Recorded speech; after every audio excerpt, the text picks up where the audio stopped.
Hi guys, welcome back to my channel, and for today's video, i-vlog ko sa inyo. This is a return comeback vlogging sa matagal na panahon na hindi tayo nakapag-vlog. So, i-show ko sa inyo ang aerial footage ng aming apartment and yung area namin kung gaano kaganda.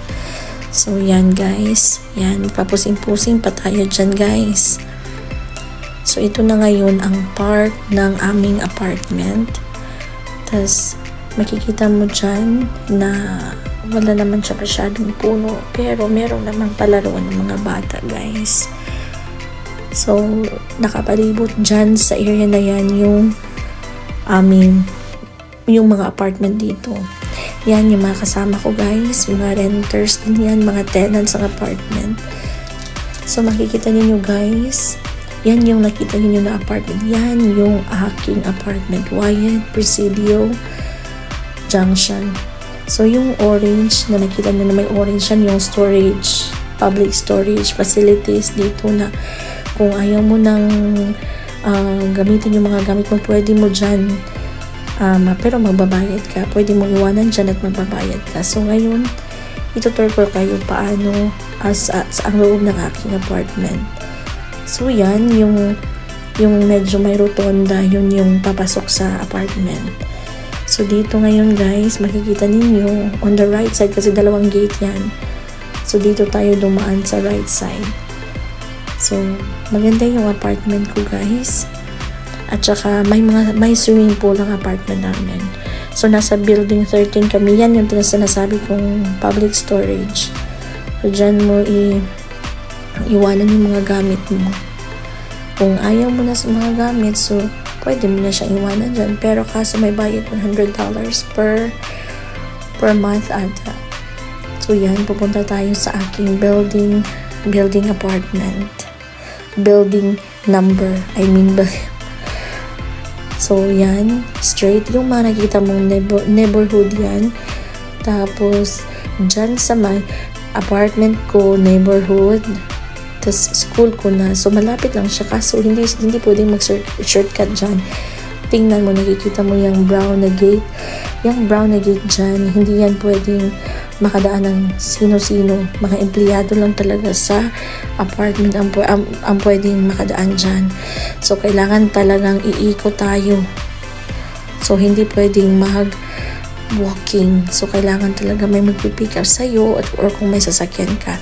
So, ito na guys. Nakita niyo yung white na yan, yung parking area namin. Tapos, dito yun yung apartment building namin. So, nasa second floor kami guys. Maganda ang apartment na to kasi kompleto siya sa facility. Tas maganda ang maintenance dito. Malinis. At saka itong place na to, nasa gitna kami ng North Fort Worth. So yan, makikita ninyo yung swimming pool. Yan ang swimming pool. Nakaligo na ako dyan minsan. Pero, hindi naman kasi pwedeng maligo sa mga panahon na ito kasi medyo malamig. So, probably on the summertime, makaligo tayo. Pero, aalis man ako pauwi ng Pilipinas. So, siguro, saka na lang. Yan, mga apartment dyan. Lahat apartment. Doon sa banda doon, yung mga nakita mong white, yan yung mga branded stores. So, nandyan lahat ng mga branded stores. So, tutuusin, pwede mo naman siyang lakarin lang para pumunta doon at bumili. So, yun. Babalik tayo dyan sa park. Yung mga area na yan, park yan. So, maganda dyan. See? Yan yung capture video natin. Aerial video. So, thankful tayo sa ating cameraman. Siya yung ating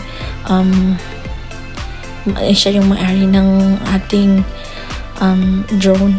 So, salamat naman tayo. Kapwa natin kasama sa apartment. So, yun guys. Tingnan mo yung park. So, nakapalibot din dyan yung ating mga yung apartment at saka yung mga neighboring apartments. So yun, ang ganda no. Yan ang ating aerial photos or aerial videos.